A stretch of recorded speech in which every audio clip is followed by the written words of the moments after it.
I mentioned that, you've Mario 64 and it's one of the greatest games of all time.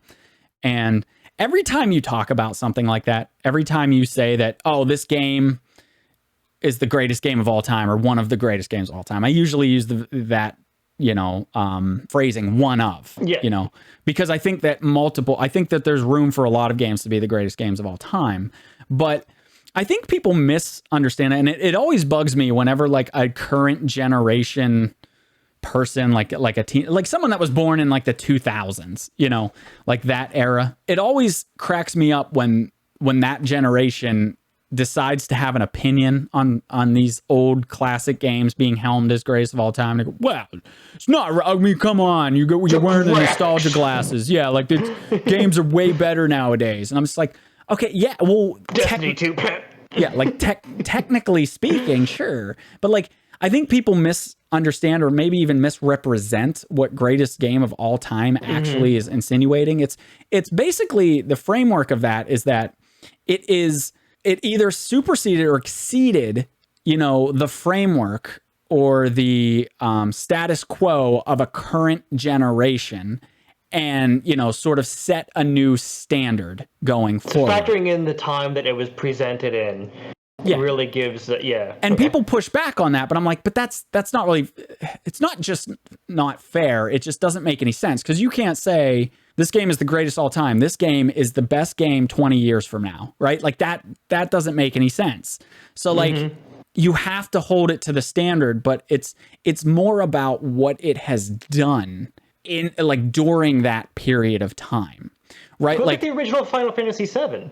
Yeah, is a prime example. Yeah, like these games, like Final Fantasy VII, Mario 64, Ocarina of Time, right? These are some of the greatest games of all time and like helmed as that. In like different respective genres, obviously. But basically what they did is like Mario 64, since we're talking about this, we'll just stick with this example.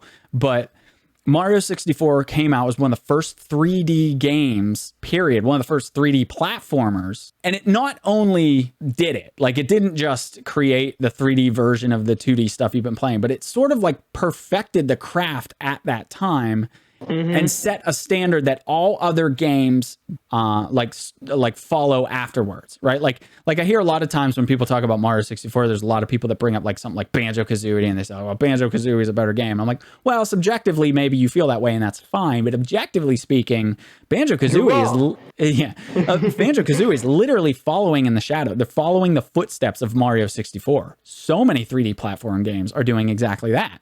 They're using the formula that Mario created. And then they're just kind of ripping it off. Now, if you like the story, the characters, the level design, all that kind of stuff better, like that's fine. That's like, there's no problem. But like to write off a game because like it's not your favorite thing or something. It's like, it's missing the point. Like I'd even say things like Oblivion, and Skyrim and stuff like that, like the Elder Scroll games. Those are probably helmed as some of the greatest games of all time for what they did for their genre. And then, just because I want to get it in every single video we do, Breath of the Wild came along, and and that redefined open world genre again. And that's why I think it's one of the greatest games of all time. That's why it's so highly acclaimed.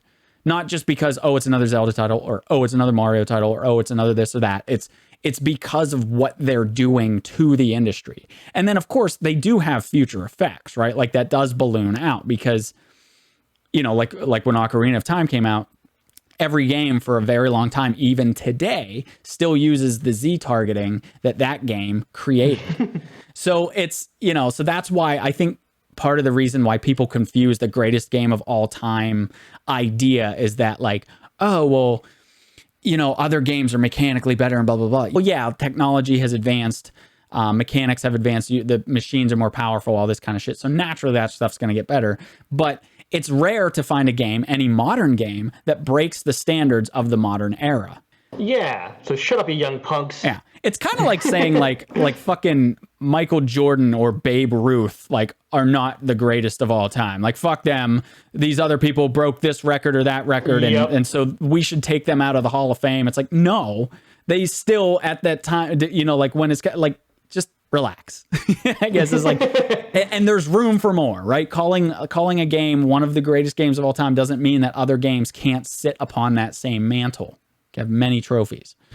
Anyway, so like I said, that was a big tangent, But I just kind of wanted to tackle that greatest game of all time discussion that a lot of people like to have, and how people like to discredit things that are held at that. And it's like, it's stupid, it's senseless, and it's missing the point.